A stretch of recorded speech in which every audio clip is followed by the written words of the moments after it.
एक जीवन में व्रत बनाइए कि आप यात्रा में जितना खर्चा करते हैं, ट्रैवलिंग का खर्चा करते होंगे, खाने के पीछे खर्चा करते होंगे, बड़ी होटल में रहने के लिए खर्चा करते होंगे, आप मन में एक व्रत बनाइए। मैं सभी 130 करोड़ देशवासियों को हिंदुस्तान के उस गांव से बता रहा हूं जो चीन के सीमा पर भारत का ये सीमा पर रखवाली करने वाले गांव के बीच से बोल रहा हूं। मैं उनकी तरफ से बोल रहा हूं, आप जहां भी जाएं यात्रा करने के लिए, इस कठिन क्षेत्र में आए या पुरी चले जाएं या कन्याकुमारी चले जाएं या सोमनाथ कहीं पर भी जाए, एक संकल्प कीजिए। जैसे मैं वोकल फॉर लोकल की बात करता हूं ना, मैं आज एक और संकल्प के लिए प्रार्थना करता हूं और देशवासियों को प्रार्थना करना है तो मेरा हक बनता है जी। मैं आदेश तो नहीं दे सकता हूं, प्रार्थना तो कर सकता हूं। मैं प्रार्थना करता हूं, आप जितना खर्चा करते हैं तय कीजिए कम से कम 5% जो टोटल खर्चा आपका यात्रा का होगा उसमें 5%, अगर 100 रुपया खर्चा करते हो तो 5 रुपया उस इलाके में जो कुछ भी स्थानीय उत्पाद है, स्थानीय लोग जो बनाते हैं, आप उसको जरूर खरीदिए। आपके घर में है तो दूसरा लेके जाइए, किसी को भेंट दे दीजिए, लेकिन वहां से जरूर लेके जाइए। आपको मैं विश्वास दिलाता हूं भाइयों बहनों, इन सारे क्षेत्रों में इतनी रोजी रोटी मिल जाएगी। अभी मुझे माताएं बहनें कह रही थी कि इस बार यात्री इतने आए, मैंने कहा कितनी बिक्री हुई, तो जरा पहले तो शर्मा गए बताते बताते। मैंने कहा नहीं बताइए बताइए। फिर उन्होंने कहा 2.5 लाख रुपए का बिक गया इस बार। उनको इतना संतोष था।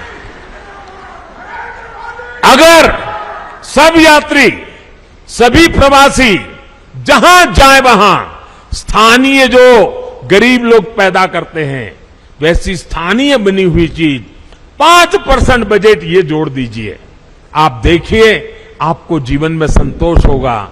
और घर में रखेंगे, बच्चों को बताएंगे कि देखिए हमने उस साल जब उत्तराखंड गए थे ना, ये तस्वीर तो तुझे अच्छी लगती है, उस तस्वीर के पीछे तो हमने 20 रुपया खर्च किया है, लेकिन ये जो छोटी चीज दिखती है ना, वहां की एक बूढ़ी मां बना रही थी, मैं उससे लेकर के आया था। आपको आनंद होगा, आपको संतोष होगा। इसलिए मैं आज यहां से पूरे देश को प्रार्थना कर रहा हूं, मेरे प्यारे भाइयों बहनों, पहाड़ के लोगों की पहली पहचान यही होती है कि वो बहुत मेहनती होते हैं। उन्हें उनके साहस, उनकी जुझारू प्रवृत्ति के लिए जाना जाता है। वो प्रकृति के प्रति शिकायत नहीं करते हैं, संकटों के बीच जीना सीख लेते हैं जी। लेकिन साहब, पहले की सरकारों के समय पहाड़ों के लोगों के सामर्थ्य को उनके खिलाफ ही इस्तेमाल किया गया।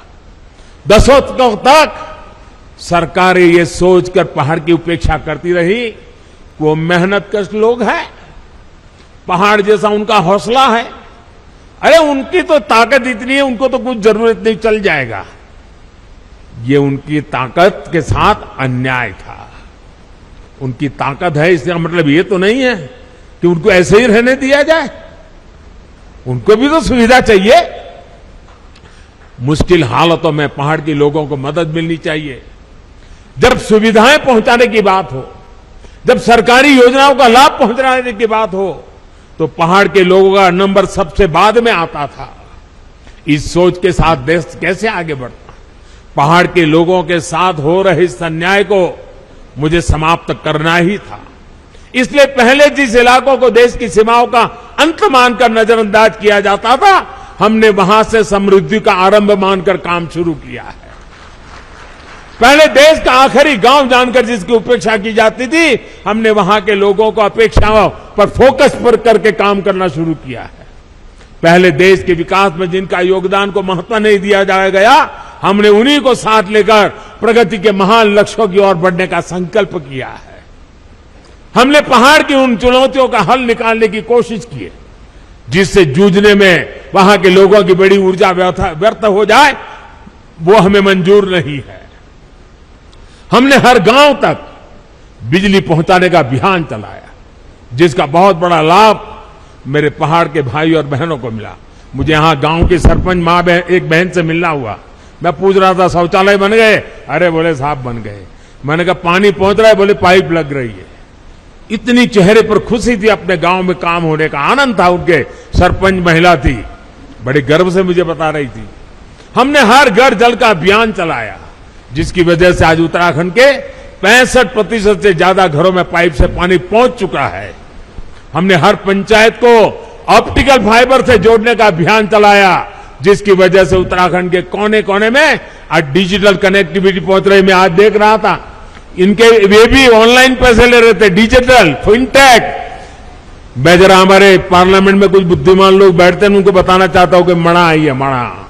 ये मेरे माणा में देखिए 8वीं कक्षा भरी हुई मेरी मां बहने डिजिटल पेमेंट ले रही है। पेटीएम ऐसा लिखा हुआ है, क्यूआर कोड लगाया है अपने माल के सामने।